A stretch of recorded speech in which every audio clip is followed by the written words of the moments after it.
भाइयों बहनों नमस्कार। All India anganwadi news channel में आपका स्वागत है। चैनल से जुड़ने के लिए नीचे दिख रहे रेड कलर के सब्सक्राइब बटन पर आपको सबसे पहले क्लिक करना है। फिर साइड में एक नोटिफिकेशन बेल यानी घंटी बन के आएगी, उस पर जब आप दबाएंगे तो 3 घंटी आपको दिखेंगी, जिनमें सबसे ऊपर आल वाली घंटी आप लोगों को दबा लेनी है।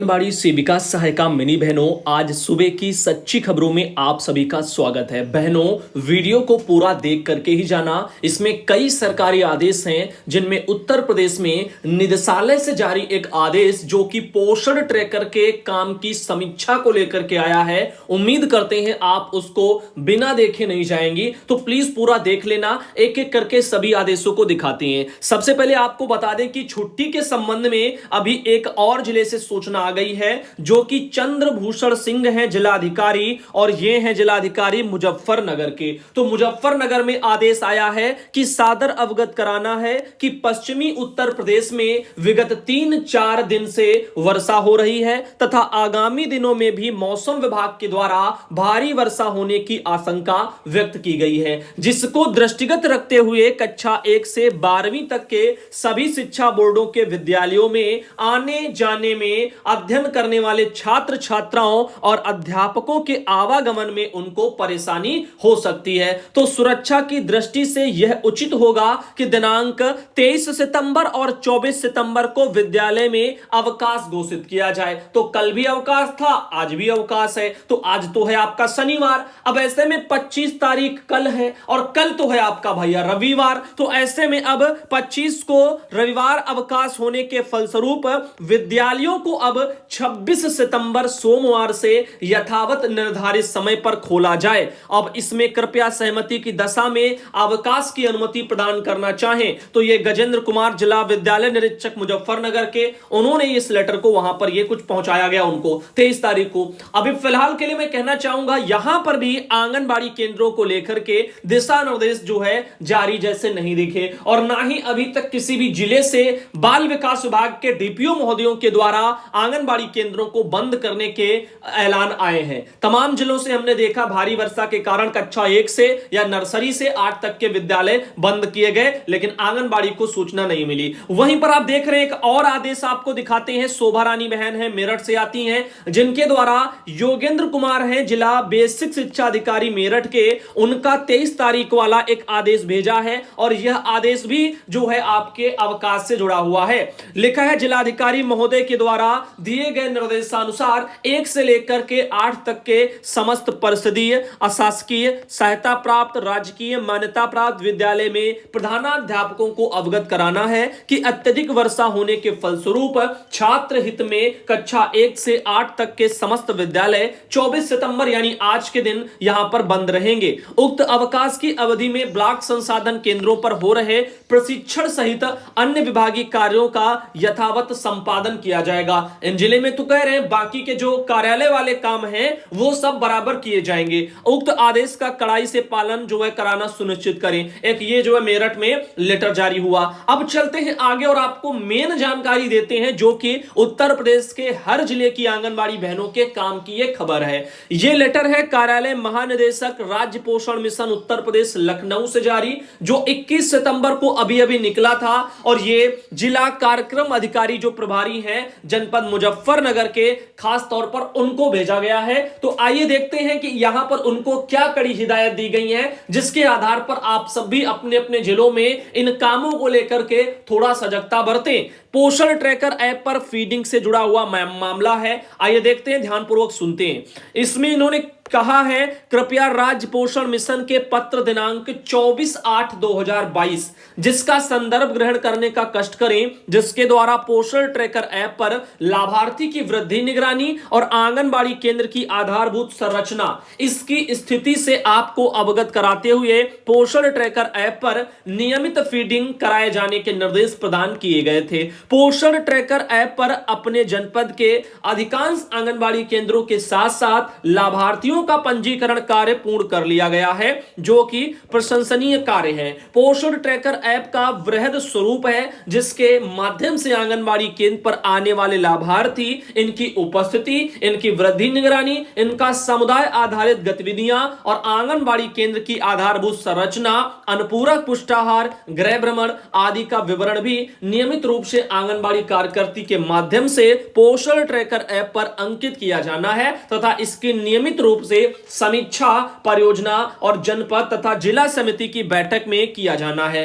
राज्य स्तर पर पोषण ट्रैकर ऐप के क्रियान्वयन की नियमित समीक्षा की जा रही है। आपके जनपद की स्थिति निम्नानुसार है। तो देखिए यहां पर जो है कपिल सिंह जी निदेशक जी ने जो लेटर ये भेजा है, इसमें आप देख रहे मुजफ्फरनगर की स्थिति कैसी है। तो कुल आंगनबाड़ी केंद्रों की संख्या दे दी गई है 2274 और माह में संचालित किए गए आंगनबाड़ी केंद्रों की संख्या 1413 दिखाई जा रही है, जो कि मात्र 62% है। आंगनबाड़ी कार्यकर्ती की संख्या जिनके द्वारा पोषण ट्रैकर लॉगिन किया गया वो 1494 है, जो कि 65% है। अब कुल 3 से 6 वर्ष के बच्चों की संख्या 75,871 है। बच्चों की संख्या जिनकी आंगनबाड़ी केंद्र पर उपस्थिति पोषण ट्रैकर पर दर्ज की गई वो यहां पर आप देख सकते हैं 12,397 है, जो कि मात्र 16% है। आप समझ सकते हैं अब आंगनबाड़ी केंद्रों की संख्या जहां पर ईसीसी सत्र आयोजित की गई है वो मात्र 682 है। अब आप जो समझ जाइएगा कितने कम है केंद्र। अब ये भी यहां पर आप देख सकते हो मात्र कितने हो गए, 29% हो गए केंद्र। अब कुल लक्षित गृह भ्रमण की संख्या यहां पर आप देख रहे हैं 24,390 है। आंगनबाड़ी कार्यकर्ती द्वारा किए गए गृह भ्रमण की संख्या 7,024 है, जो कि मात्र 28% है। कुल पंजीकृत बच्चों की संख्या जो कि यहां पर आप देख सकते हैं कि 2,10,802 है। बच्चों की संख्या जिनका वजन लंबाई लिया गया वो 1,16,385 है, ये मात्र 55% है। आंगनबाड़ी केंद्रों की संख्या जहां पर वेसेंडी सत्र आयोजित किया गया वो 523 है, यानी कि 23% आया। आंगनबाड़ी केंद्रों की संख्या जहां पर कम से कम एक समुदाय आधारित गतिविधि आयोजित की गई वो 442 यानी कि मात्र 19% है। अब आपको बताना चाहेंगे, नीचे उन्होंने लिखा कि आप अवगत हैं कि प्रत्येक आंगनबाड़ी केंद्र को पोषण ट्रैकर पर डाटा फीडिंग के लिए डाटा प्लान तथा पीएलआई भी प्रदान किया जाता है। लेकिन बहनों, क्या आपको डाटा मिला है मोबाइल रिचार्ज का? क्या आपको पीएलआई मिलता है? पीएलआई तो चलो शर्त पूरी होगी तब मिलेगा, लेकिन डेटा तो सरकार पहले अगर नहीं देगी तो फिर काम कैसे होगा? तो क्या वो भी पहले काम करो और फिर पैसा मिलेगा? अब 5500 में सारे काम अगर उधारी पर ही होंगे, बाद में भुगतान होगा, तो फिर बचेगा क्या? बहनें खाएंगी क्या? अब समझ रहे ना इन चीजों को कि कैसे कैसे ये काम कराया जा रहे हैं। डाटा फीडिंग का कह रहे हैं, पीएलआई का पैसा प्रदान किया जाता है, लेकिन कब मिलते हैं? पहले मिलते हैं कि बाद में मिलते हैं? इसको भी तो सुनिश्चित करें। अतः आपको निर्देशित किया जाता है कि स्वस्थ बालक बालिका स्पर्धा के अवसर पर 100% लाभार्थियों की वृद्धि निगरानी पोषण ट्रैकर पर फीड कराया जाना अति आवश्यक है। इसके अतिरिक्त आंगनबाड़ी केंद्र पर आने वाले लाभार्थी की उपस्थिति, वृद्धि निगरानी, समुदाय आधारित गतिविधियां, आंगनबाड़ी केंद्र की आधारभूत संरचना, अनुपूरक पुष्टाहार, गृह भ्रमण आदि की नियमित समीक्षा करते हुए पोषण ट्रैकर पर डाटा फीड कराना सुनिश्चित करें। तो ये देखिएगा मुजफ्फरनगर का थोड़ा तो हाल बेहाल है, क्योंकि आंकड़े यहां के सही नहीं हैं। अब ऐसे में मैं चाहता हूं कि आप सब जिलों से आने वाली बहनें अपने पोषण ट्रैकर के काम को थोड़ा जोर दें। लेकिन एक बात फिर कहना चाहूंगा, पोषण ट्रैकर पर भी इस समय खराबियां चल रही हैं। काफी बहनें कहती हैं ओपन करने में दिक्कत, काफी बहनें कहती हैं कि गृह भ्रमण नहीं आ रहे। अब गृह भ्रमण अगर शो नहीं करेंगे तो कैसे फिर गृह भ्रमण करेंगी, किनका करेंगी, वो भी दिक्कतें जो है हो रहा है। तो फिलहाल जिन बहनों को इस बारे में थोड़ा भी अपडेट है तो वो हमें व्हाट्सएप से जानकारी साझा कर सकती हैं कि वो इस टाइम पर क्या कर रही हैं और कैसे कर रही हैं। इधर देखिएगा, ये है शिव मिथिला बाराबंकी से आती, उन्होंने कहा कि भैया ब्लॉक इनका रामनगर है, बाराबंकी जिला है और सहायिका है शिव मिथिला। ये कह रही हैं कि भैया जी बताओ आंगनबाड़ी वैकेंसी कब तक निकलेंगी। देखो, आपकी उत्तर प्रदेश सरकार ने ट्वीट भी कर दिया था, मैंने आपको उनका ट्वीट दिखा भी दिया था कि सरकार कह रही थी 2 माह के भीतर हम क्या करेंगे, भर्तियां करा देंगे आंगनबाड़ी की 52,000 पदों पर। ठीक, लेकिन अभी तक उत्तर प्रदेश सरकार ने शायद आवेदन लेना भी शुरू नहीं किया है और विभाग से नया एक ऑफिशियल लेटर नहीं आया, क्योंकि पिछले वाले में ईडब्ल्यूएस का प्रावधान नहीं था, इसलिए नया शासनादेश आना बाकी था भर्ती मामले में। तो अभी वो तो मुझे लगता है जारी नहीं हुआ, हम तक आया भी नहीं है। तो ऐसे में अभी फिलहाल भर्तियां नहीं चल रही हैं। कब चलेंगी विभाग सरकार ही जान सकती है, अखबारों तक सिमट करके रह जाएगी या फिर वाकई में जो है भर्ती करा भी जाएंगी। अब देखो यहां पर सीता है, सीतापुर से आती है और इन्होंने कहा है कि जी आप देख से मनोज कुमार राव है डीपीओ सीतापुर के, उनका एक लेटर उन्होंने भेजा है और कहा है कि 23 सितंबर का लेटर है, सीडीपीओ लोगों को सीतापुर में भेजा गया है। इसमें कहा गया है कि अवगत हो कि निदेशक महोदय बाल विकास सेवा पुष्टाहार उत्तर प्रदेश लखनऊ के द्वारा दिनांक 18 और 21 सितंबर को वीडियो कॉन्फ्रेंसिंग की गई है, जिसमें निर्देश दिए गए हैं कि पोषण ट्रैकर ऐप पर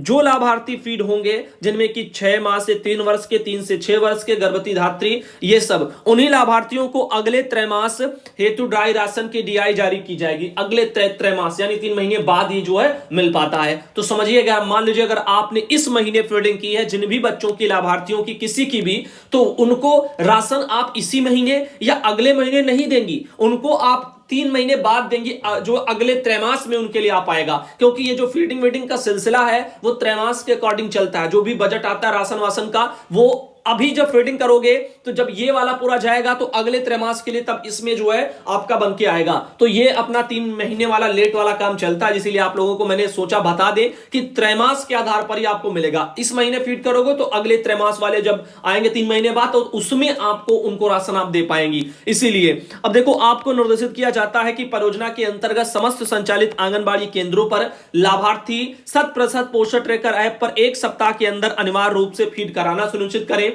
और परियोजना स्तर पर बाल विकास परियोजना अधिकारी और परिक्षेत्र स्तर पर क्षेत्रीय मुख्य सेविका यानी सुपरवाइजर, इनके द्वारा प्रतिदिन पोषण ट्रैकर पर पंजीकृत लाभार्थी की फीडिंग की समीक्षा की जाए। और मुख्य सेविका के परिक्षेत्र में पंजीकृत लाभार्थी 100% फीड नहीं होंगे तो ऐसी स्थिति में संबंधित का उत्तरदायित्व निर्धारित करते हुए नियमानुसार कार्रवाई कर दी जाएगी, जिसके लिए स्वयं उत्तरदायी होंगी। तो यहां पर तो साफ शब्दों में सुपरवाइजर पर डाली गई जिम्मेदारी और कहा गया कि अगर उनके वहां लाभार्थी 100% फीड नहीं है तो सारी जिम्मेदारी सुपरवाइजर की होगी। फिलहाल के लिए चलते हैं आगे और आपको बताते हैं। ये शारदा देवी बहन है, मैनपुरी से आती हैं, इन्होंने भी कुछ लिख करके भेजा है। इन्होंने कहा कि सभी प्रधान जी, सचिव, पंचायत सहायक अपने जो है यहां पर स्वयं वाले, आशा आंगनबाड़ी, सचिव मित्र, रोजगार सेवक, सफाई कर्मचारी, सीडीओ, इन सर के द्वारा जो है 23, 24, 25 इनमें 3 दिवस का विशेष अभियान चलाया जा रहा है, जिसमें 10,000 आयुष्मान गोल्डन कार्ड कैंप में जो है यहां पर लक्ष्य रखा गया है। तो देखो आयुष्मान गोल्डन कार्ड वाले जो बन रहे हैं उसी को लेकर के यहां पर बातें कही जा रही हैं और जो है इनको एक लक्ष्य दे दिया गया, उसी अकॉर्डिंग जो चीजें हैं 3500 डेली के हिसाब से मान के चलिएगा करने हैं प्रतिदिन।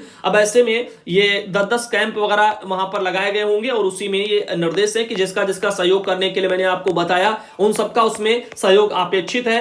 तो ऐसे में आप लोग इसको ध्यान दें, सरकारी आदेश पहले ही इसका दिखाया जा चुका है। इधर शशि किरण बहन अयोध्या से आती हैं, देखो कितना अच्छा उन्होंने पोषण मटका बनाया है, आप यहां पर फोटो भी देख सकते हैं और चलते हैं आगे और भी कुछ आपको दिखाते हैं। ये शशि किरण बहन है जो अयोध्या से आती हैं। आगे चलते हैं और ये देखिएगा सुषमा बहन है शाहजहांपुर से आती हैं, एक ये है कुसुम जो मऊ से आती हैं और इनके अलावा ये है संतोष जो गाजियाबाद से आती हैं। इनके अलावा ये है गीता बहन जो कि सीतापुर से आती हैं। ये है पूनम बहन जो महाराजगंज से आती हैं और ये बहन है पूनम जो बलरामपुर से आती हैं। ये है अर्सिया खातून जो कन्नौज से आती हैं और इनके अलावा ये है संगीता तोमर जो आगरा से आती हैं। साथ ही ये है अनीता जो बाराबंकी से आती हैं और ये है सत्यभामा यादव जो कि मऊ जिले से आती हैं और ये हैं सुधा जो कि सिद्धार्थनगर से आती हैं और ये हैं सोमवती देवी जो कौशाम्बी से आती हैं। ये हैं कुसुमलता जो अमेठी से आती हैं और इनके अलावा ये उनके द्वारा एक और फोटो भेजी गई, ये है लालमणि बहन जो चंदौली से आती हैं और साथ ही एक ये बहन है सुजाता जो संभल से आती हैं।